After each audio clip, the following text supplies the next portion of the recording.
Hello and welcome to KOFISI Connect, a podcast series connecting you to influential business leaders operating in Africa. I'm Georgia Webber, and today, in celebration of International Women's Day on the 8th of this month, I'd like to welcome Sophie Hodder, who's the Country Director of StopesKenya. Welcome, Sophie. Thank you. MSK is the leading specialised sexual and reproductive health centre in Kenya, offering increased access to high-quality, affordable services to women across society in Kenya specifically. Sophie, it's 2022. Explain a little about the need for something like International Women's Day. Yeah, so International Women's Day is about a number of things. It's about celebrating women.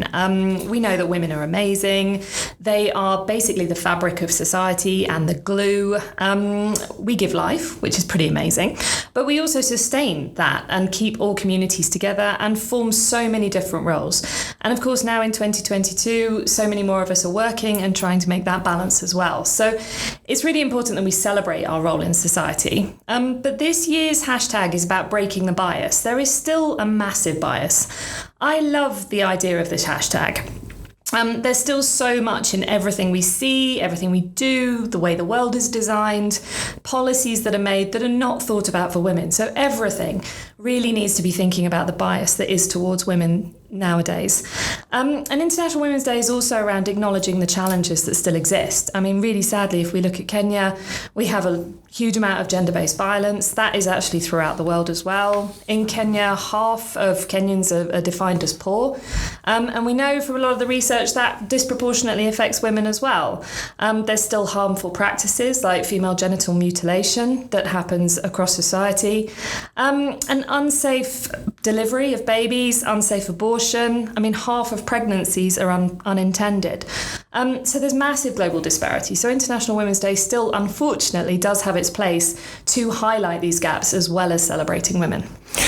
The hashtag Break the Bias is very sort of gender specific, which is something that this year, the International Women's Day is going to focus on. How much more, work is there to be done to create, I suppose, a gender-neutral society, if that's possible? Yeah, so at MSK, we're really looking at working for women. So we're looking at being with women throughout it all. So if we talk about what it is to be a woman for a minute. So you start your female journey as a little girl, and then you start your periods. Sometimes these are really heavy and uncomfortable and can prevent you doing sport and already become a challenge. In some societies, this even stops people being able to go to school. Then you go on as a woman and you have fertility issues potentially. You then go through childbirth and sadly sometimes an unwanted pregnancy or even an abortion. And in many cases, that's an unsafe abortion. And then it's not even over there. You then go through the menopause. But what we really try and do at MSK is be with women throughout the journey and making sure that we can support women throughout all of it. And in your line of work, I suppose you are at the forefront because you offer frontline healthcare services. What sort of discrimination do you or your colleagues see, within society in your workday? So I'm proud to say as an employer, we are really focused on women. We have predominantly female leadership. Obviously, I am the country director and I am a woman. And we have 70% of our senior leadership are female. And throughout the organisation, we're around 70% as well. So within our organisation, of course, we're not perfect. Nobody is. But that's something we hold really, really dear. But what we do see is throughout our clients particularly, there is a real challenge there. When women are poor, they are disproportionately affected and gender becomes a much bigger issue. They find it much harder to maybe have a say around family size, around choice in contraception, and are often having many more children than perhaps they would decide to. Again, like I mentioned before, gender-based violence is a huge issue as well. And really what we're trying to do is support women to have choice. It's really very challenging and it's really very sad to see, and we see it every day. We see the disparity is still massive. We see control of finances is a huge issue. We have different levels of services. We have clinics which are private and you would come and pay, and we offer free services either through the public sector or through our outreach programs. And the reason we do that is to make sure that all walks of society are able to have choice and control of their own bodies. But we still see even getting permission sometimes from men is a challenge for women as well. So it's still a really major problem, and there's still quite a long way to go. And like I said, we see it every day in our work, particularly our frontline workers in our clinics. And they do a fantastic job at being very aware of this, but we have a long way to go. And the perception of women's sexual health specifically is something that you focus on. Is Kenya behind other countries? Is it is something changing? What impact has MSK kind of had on women's sexual health? So that's a really good question, comparing it with other countries. Kenya is very progressive in many ways. There are some great bills out there. Great work has been done around reproductive rights. There is wonderful civil society, and the government is also making great strides and really trying to make contraceptives widely available. A lot of our work is around contraceptives and offering post-abortion care services, but we also have maternity facilities. We also do antenatal care, and now we're more and more working around cervical cancer and breast cancer, HIV, different areas. So when you compare to other countries, there's some things that are going a bit better and some things that are not. That's the reality. There are, for example, if I take GBV, that is disproportionately higher in some communities within Kenya. GBV being gender-based violence, yeah. Yes, and so is female genital mutilation and other harmful practices like early marriage.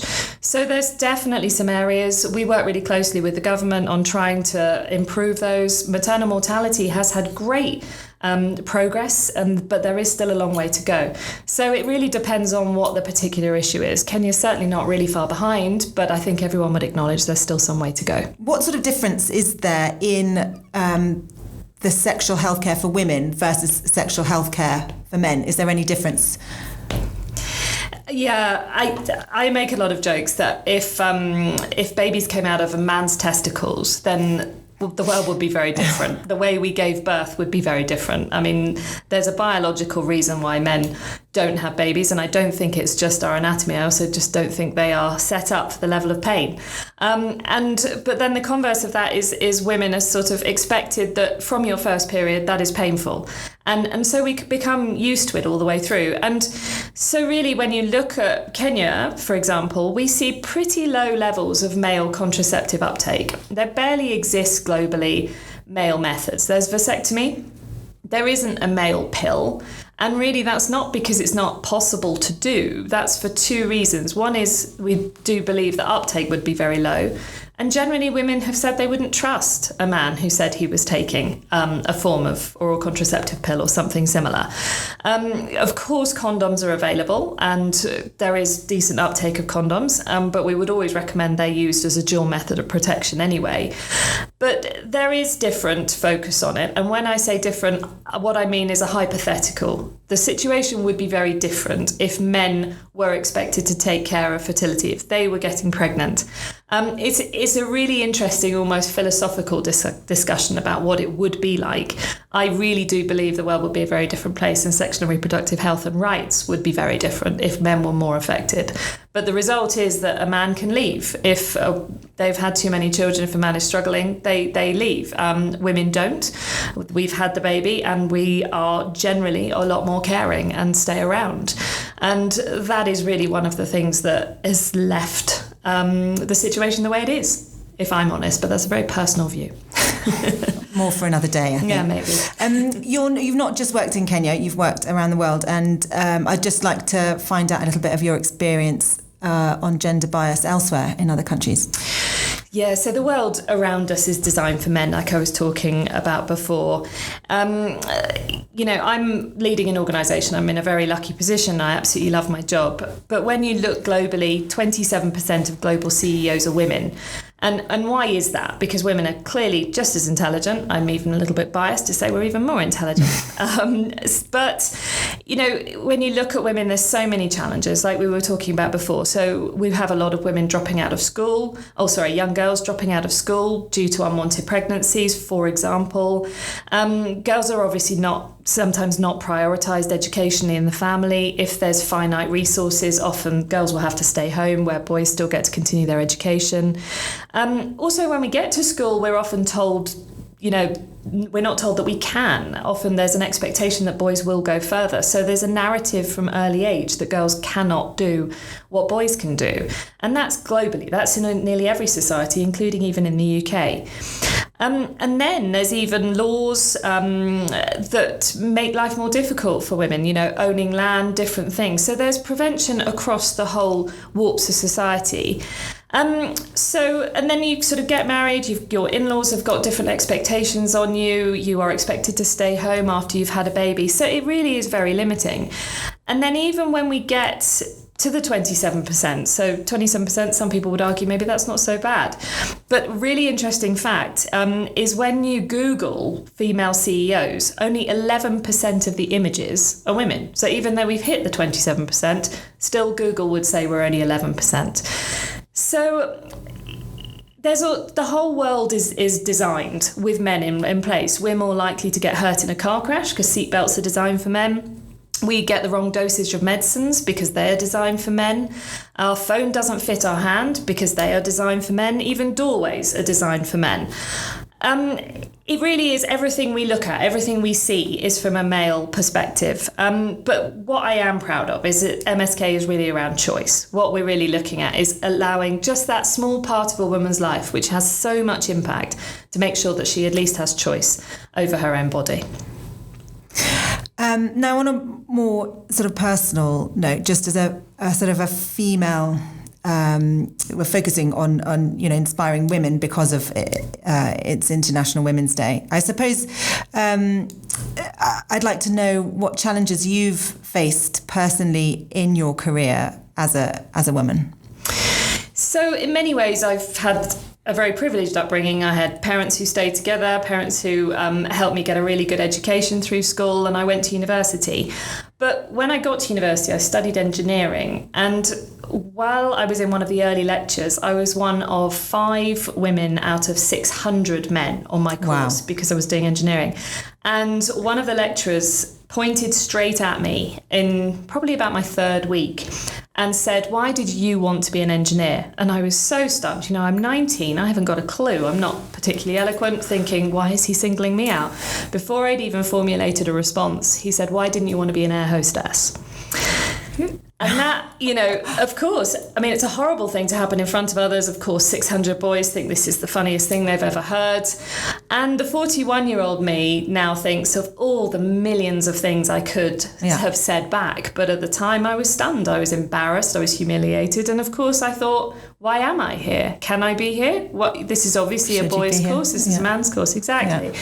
So, you know, I faced challenges like that all the way through. I then went to work for Rolls-Royce for a while, where it was pretty standard to have pin-ups of, in the UK we say page 3, this is basically women who are not wearing very much, and that's totally acceptable to have that pinned up in front of your desk. And it was a very sexist society. Now, for me, that really motivated me to think this isn't right. And at the time, we weren't having podcasts like this. We weren't talking about these issues. I wasn't listening to things like this. But the world is changing, too slow, to be honest. Mm. But that's sort of my personal story. And with MSK, it's not an issue working with MSI reproductive choices globally. Women are a huge part of the future. And that's very exciting. But I still see it as double. While I feel proud and I don't personally feel limited anymore, I've got 2 daughters, and I want to bring them up in a society where this doesn't even occur to them. And we're not quite there yet. Yeah. I suppose, you know, that leads on to my next question, was if you have any advice for, I don't like the term career woman, because I think, you know, like you, that women can be anything, but somebody who is obviously proud of what they do in their work life. I think in the same way that MSK is about choice, it should be about choice for all our daughters. There needs to be some narrative around you can do anything you want and you can be anything you want. We have to be honest that some people still do have limitations because finance is still a limitation. People don't have equal access to education. But if there's something there that tells you I can do anything, if I look around at the people I admire and some of the incredible stories I hear, it's often people who have just said no to barriers, even if they're just perceived barriers. So that would be the biggest thing. Never think you can't do anything. And really solidarity for women, because what I see is we can often give each other quite a hard time. Women can actually be quite competitive with each other, and there's no need for that because we've got so much fight outside. So what we really need to be doing is boosting each other, supporting each other, creating opportunities for each other. If you are in a senior position, become a mentor. If you're in a more junior position, seek out a mentor, seek out somebody who can really support you in your journey. Men will form strategic relationships to make sure that their career is boosted. When they meet someone, they are thinking, what can this person do for me? We don't. We think, how can we become friends and I want to form a deeper relationship with this person. I don't want us to become like men because we've got a huge amount more skills. I really do think this. We've got higher emotional intelligence. We've got a better ability to connect with people.